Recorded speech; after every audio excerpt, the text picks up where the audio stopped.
Welcome to Mastermind Conversations, a Pro Insights podcast, powered by Geek in New York, where we don't just talk, we geek it. We break down complex topics, research from trusted sources, and bring your expert insights, real-life stories, and actionable tips, all in a clear and engaging way. So get ready, it's time to geek it with Mastermind Conversations.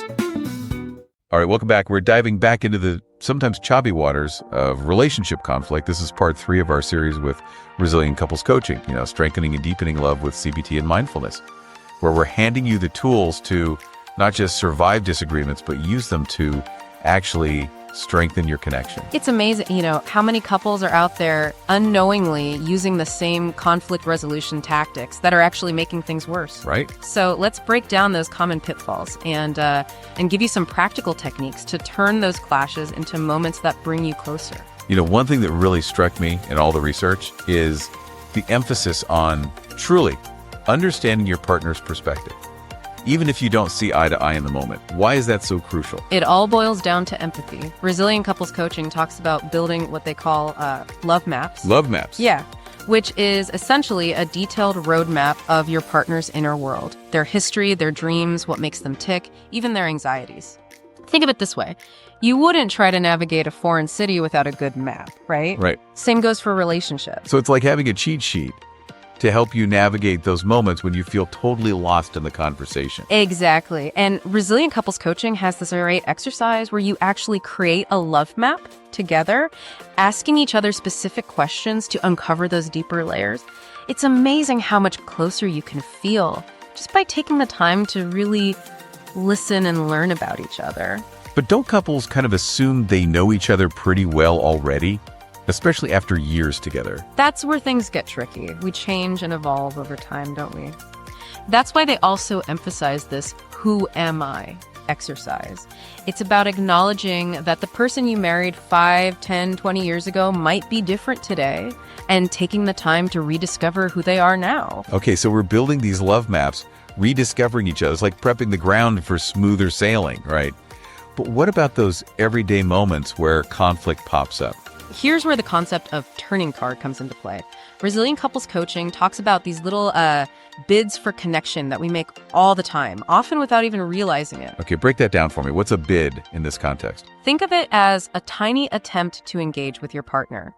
Could be as simple as sharing a funny meme, okay, asking for their opinion on something, or just making eye contact and smiling across the room. So it's like those little pings we send out, hoping for a positive response. Precisely. And how we respond to those bids is crucial. Each positive response is like a deposit into what A Million Couples Coaching calls your emotional bank account. Okay, I like where this is going. So those everyday moments of connection are actually building up a reserve of goodwill for when things get rough. You got it. Talk about it. Would you rather weather a financial storm with a healthy savings account or an empty one? Right. Same principle applies here. That makes so much sense.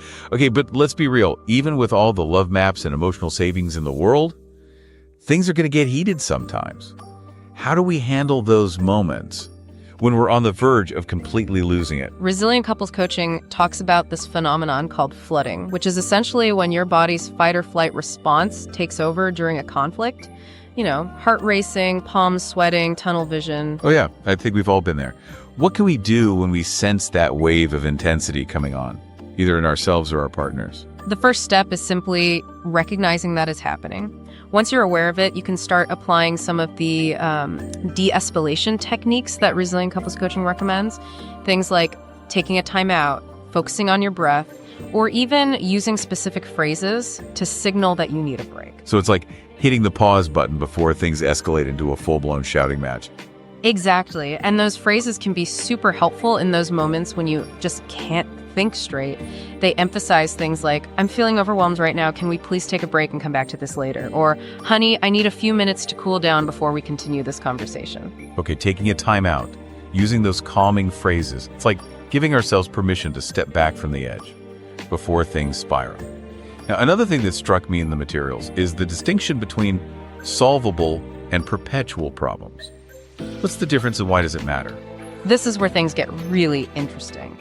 Solvable problems are those everyday logistical things like who's taking out the trash or what you're having for dinner. Pretty straightforward, right? Yeah, those are the ones that ideally have a clear solution. But what about the other kind? Perpetual problems, on the other hand, are rooted in those fundamental differences in personalities, values, or needs. Think about things like differing levels of tidiness, approaches to money, or even how you express affection. These are the recurring themes that can spark conflict throughout a relationship. So it's like those underlying fault lines that keep getting triggered. Exactly. And here's the key. With solvable problems, we're looking for a fix, a resolution. But with perpetual problems, it's more about managing the difference, finding ways to coexist with those contrasting perspectives. Resilient couples coaching calls this accepting influence, which essentially means being open to your partner's point of view, even if you don't agree with it. Okay, accepting influence.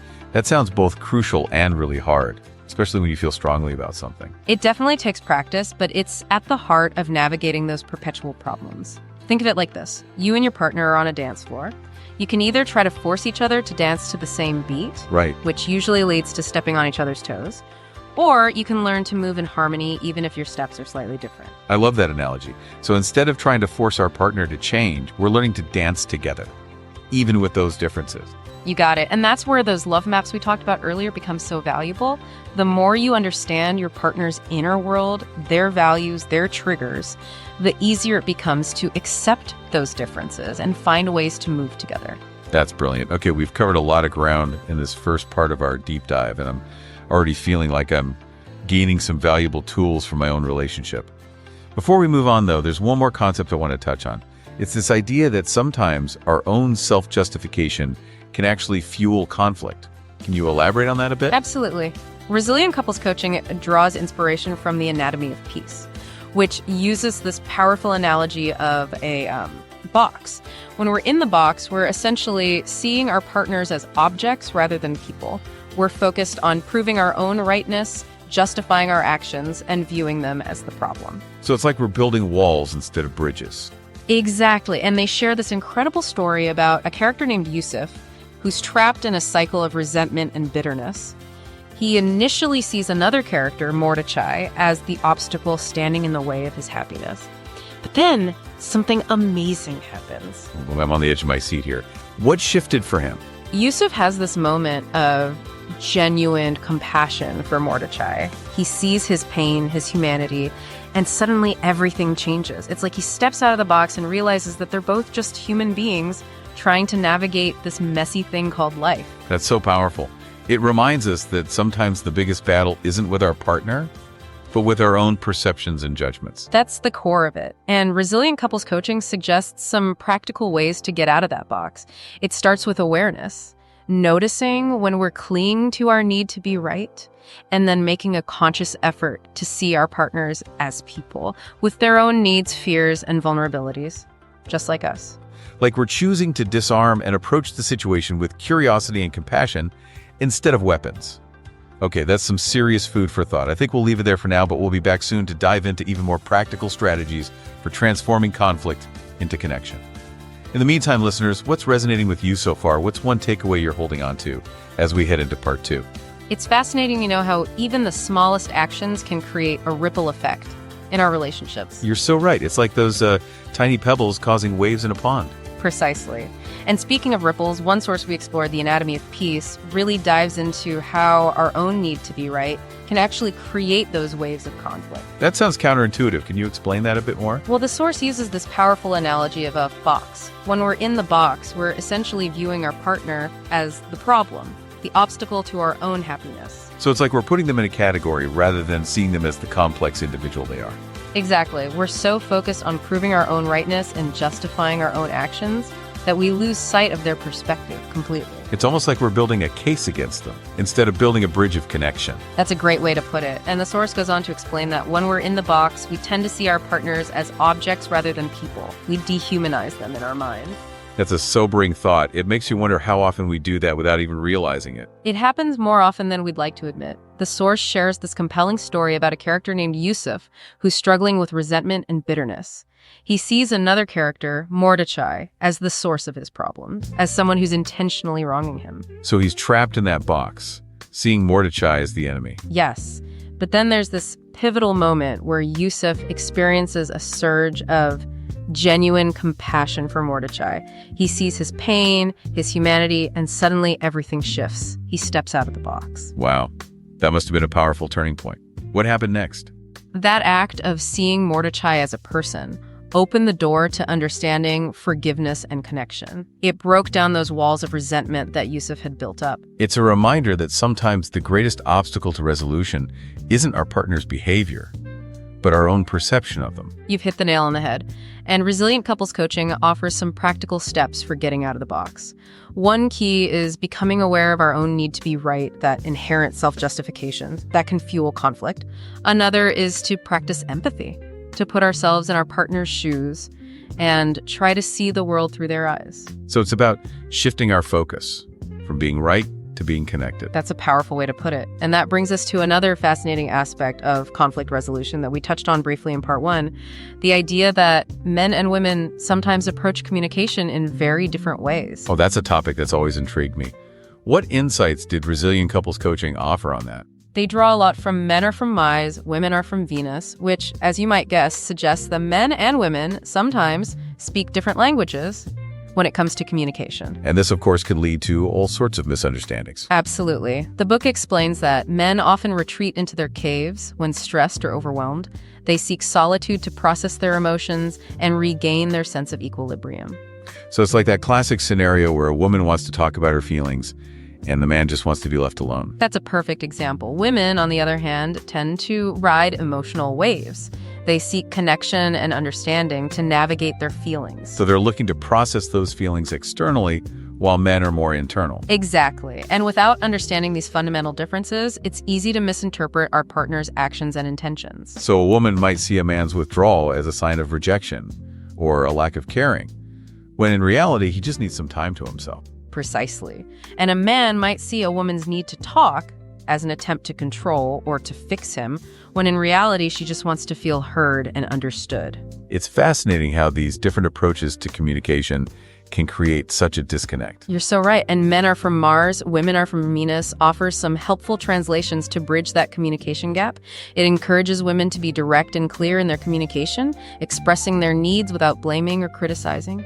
And it encourages men to practice active listening, validating their partner's feelings, even if they don't fully understand them. So it's about learning to speak each other's language and to recognize that what feels supportive to one person might not feel supportive to the other. That's a great takeaway. And this understanding of communication styles is crucial for another key aspect of conflict resolution that we've mentioned before: timing. Timing, the art of choosing your battles. Could you elaborate on why timing is so crucial when it comes to resolving conflict? Well, think back to those caves and waves we were just discussing. Men are from Mars, women are from Venus, emphasizes the importance of recognizing when your partner is in their cave or riding a wave, and choosing your moments for those crucial conversations accordingly. So trying to initiate a heartfelt conversation when a man is deep in his cave is probably not going to end well. Probably not. The book suggests waiting until he's emerged from his cave and is feeling more emotionally available before bringing up sensitive topics. It's like trying to have a serious discussion during a hurricane. It's just not the right time or place. That's a great analogy. And for women, it's about recognizing those emotional waves. If a woman is at the bottom of her wave, feeling vulnerable and overwhelmed, that's probably not the best time to bring up a challenging topic or to ask for support. So it's about being sensitive to each other's emotional needs and rhythms. Exactly. It's about choosing your moments wisely and being mindful of your partner's emotional state. All of this is giving us a lot to think about. We've covered a lot of ground in this deep dive. But there's one concept that keeps coming back to me as particularly powerful. The idea that our own self-justification can actually fuel conflict. I agree. That concept from the Anatomy of Peace is truly transformative. It reminds us that we have a choice in how we perceive our partner and how we approach conflict. We can choose to stay trapped in the box, clinging to our self-righteousness and blaming them for our unhappiness. Or we can choose to step out of that box to see them as a person. with their own needs, fears, and vulnerabilities. And to approach the situation with curiosity, compassion, and a genuine desire to connect. That's beautifully said. It sounds like a much more peaceful and fulfilling path. It certainly is, and the research from Resilient Couples Coaching supports this. Their findings consistently show that couples who are able to let go of that need to be right, and who approach conflict with empathy and understanding, are much more likely to create a lasting and loving relationship. So it's not about winning the argument, but about winning the relationship. That's a great way to put it.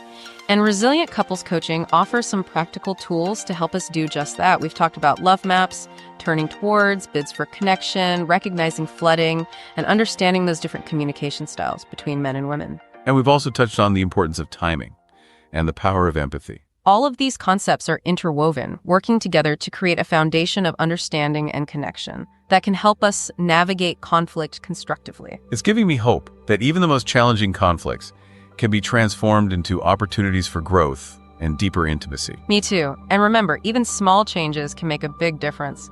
Just like those tiny petals creating ripples in a pond, each act of kindness, each attempt to understand, each effort to connect can create waves of positive change in your relationship. What an inspiring thought. This has been such a rich and thought-provoking deep dive. As we wrap up this part of our exploration, I'm curious to hear what stood out to you as particularly important. What insights resonated most deeply? One of the most powerful takeaways for me is the realization that conflict is an inevitable part of any relationship. It's not about avoiding conflict altogether, but about learning to navigate it in a way that strengthens our bond rather than tearing it apart. And Resilient Couples Coaching and the other sources we've explored offer so much hope. Hope that even the most deeply ingrained patterns can be shifted. That understanding can replace blame, and that connection can triumph over disconnection. Those are incredibly powerful reminders. What about you, listeners? What stood out to you from this part of our deep dive? What insights are you taking away as you continue to navigate your own relationship journeys? We'll be back soon with the final part of this series to explore even more strategies for creating stronger, more fulfilling relationships. But in the meantime, we'd love to hear your thoughts and reflections. Welcome back to our deep dive into resolving those, inevitable relationship conflicts. We're continuing our exploration with Resilient Couples Coaching, strengthening and deepening love with CBT and mindfulness. And this time we're getting into the nitty-gritty of communication. Specifically, how to avoid those little traps that can turn a minor disagreement into a full-blown argument. It's amazing how often we kind of sabotage our own attempts at resolution just by using the wrong words, the wrong tone, or even the wrong timing. Right. So it's like we're accidentally pouring gasoline on a fire that could have been, easily contained. Yeah. What are some of those communication pitfalls we should be aware of? Well, Resilient Couples Coaching really stresses the importance of avoiding what they call harsh startups. These are those critical or accusatory statements that immediately put your partner on the defensive. Okay, can you give me an example of a harsh startup? Imagine you come home from work exhausted and the house is a mess. A harsh startup might sound like, why is this place always such a disaster? Do you even care? Ouch. Yeah, I can see how that would instantly trigger a defensive reaction. So what's the alternative? Resilient Couples Coaching suggests focusing on expressing your own feelings and needs, using I statements. So instead of blaming or attacking, you might say, I'm feeling overwhelmed by the clutter. Could we please work together to tidy up? It's like shifting the focus from blaming your partner to expressing your own experience in a way that invites collaboration. Exactly. And it's not just about the words themselves, but also the tone of voice and body language. Approaching the conversation with a sense of calm and respect can make all the difference. It makes me think about the concept of men retreating into their caves that we discussed earlier. I bet those harsh startups are like poking a bear in its den. You're absolutely right. Resilient Couples Coaching draws on the work of men are from Mars, women are from Venus, which highlights that men are particularly sensitive to feeling criticized or disapproved of. So those harsh startups can be especially triggering for them. So even seemingly harmless comments can unintentionally trigger those negative feelings. What's the key to avoiding those communication mishaps? Especially when we're dealing with those inherent differences between men or women. Well, men are from Mars, women are from Venus offers some insightful translations to help couples understand how their words might be interpreted by the other. For example, if a woman says, this house is always a mess, a man might hear, you're a slob and I'm constantly cleaning up after you. So it's not just about the words themselves, but the unspoken accusations that might be attached to them. Exactly. The book says that women focus on expressing their needs directly and respectfully, rather than framing them as criticisms. So instead of saying, "This house is always a mess," she might say, "I'm feeling overwhelmed by the clutter, and I would really appreciate your help in tidying up." It's like choosing to be an ally rather than an adversary. I love that. Now, what about those moments when we do find ourselves getting defensive or heated? Are there any, magic phrases that can help us de-escalate the situation before it spirals out of control? Absolutely. Resilient couples coaching has a whole toolbox of what they call repair attempts, which are phrases designed to de-escalate conflict and keep the conversation flowing in a positive direction. Things like, "I can see your point, I'm sorry that came out wrong," or even a simple, "Can we take a break?" can work wonders. It's like having a first aid kit for those emotional bumps and bruises that are bound to happen in any relationship. Exactly. And successful couples are masters of repair attempts. They recognize when things are starting to go off track and use these phrases to steer the conversation back to a place of connection. This makes me think that conflict isn't necessarily a bad thing. It's how we handle it that determines whether it brings us closer or pushes us further apart. You've hit the nail on the head. And all those tools we've been discussing, love maps, turning towards, understanding flooding, mastering communication, these are all essential skills for navigating conflict in a healthy way. Speaking of healthy relationship habits, I remember one more key concept that really stood out in the source material. Can you remind us about the importance of appreciation? Appreciation. Men are from Mars, women are from Venus, emphasizes the importance of acknowledging and appreciating the efforts our partners make. Even those seemingly small, everyday things, it's about making those deposits into that emotional bank account we talked about earlier. So those little acts of appreciation, those thank yous and gestures of affection, those are the things that keep that balance in check. Exactly. They build up that reserve of goodwill that can help us weather the storms when they inevitably arise. It's like we're investing in the long-term health and happiness of our relationship. That's a great way to put it. And it's not just about grand gestures. It's about those small, everyday moments of connection and appreciation that truly make a difference. Well, I don't know about you, but I'm feeling incredibly inspired by all of this wisdom. It's like we've been given a treasure map to navigate the often challenging terrain of relationships. I feel the same way. And remember, we don't have to master all of these skills overnight. Even small, consistent efforts can create a ripple effect of positive change. So, dear listeners, as we wrap up this deep dive into resolving conflict, what's one action you're going to take today to strengthen your own relationships? Maybe it's expressing your appreciation to your partner, practicing a softened startup, or simply taking a moment to truly listen and understand their perspective. Remember, even the smallest steps can lead to profound transformations. And remember, conflict is an inevitable part of any relationship. It's not about avoiding it altogether, but about learning to navigate it in a way that strengthens your bond and brings you closer together. Beautifully said. Until next time, may your relationships be filled with love, laughter, and the wisdom to navigate those inevitable bumps along the way. That's a wrap for this episode of Mastermind Conversations, a Pro Insights podcast powered by Geek-NYC, where we don't just talk, we geek it. We hope you gained valuable insights, learned something new, and are ready to apply it in business and life. If you enjoyed this episode, don't forget to subscribe, share, and leave a review. It helps us bring you even more great content. Until next time, stay curious, keep learning, and always geek it.